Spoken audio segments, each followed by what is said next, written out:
In this example, we're going to determine the composition f composed with g if f is the linear function 2x minus 1 and g is the quadratic function 3x squared plus 2x minus 1. I think of f composed with g as f of g of x.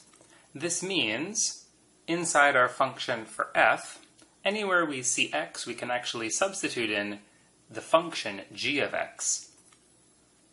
So making this substitution, we'll get 2 times 3x squared plus 2x minus 1. So here we've substituted in g of x for this x here. And then our f function still has this minus 1 at the end that we have to deal with. And now we can distribute through the brackets to get 6x squared plus 4x minus 2.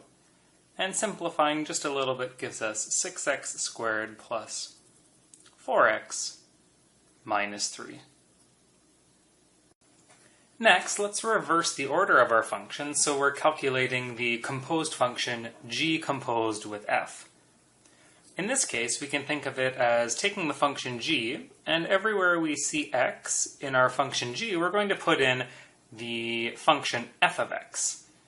So g is 3x squared, so we'll get 2x minus 1 squared plus 2 times 2x minus 1 minus 1.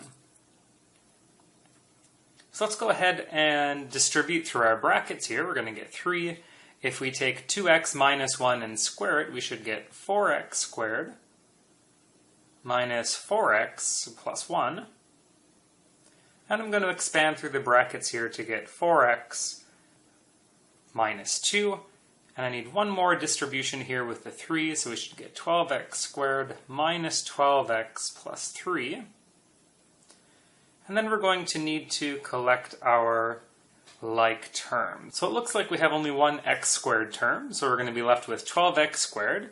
We have to collect our x's together, so we have negative 12 plus 4, that's negative 8 x's.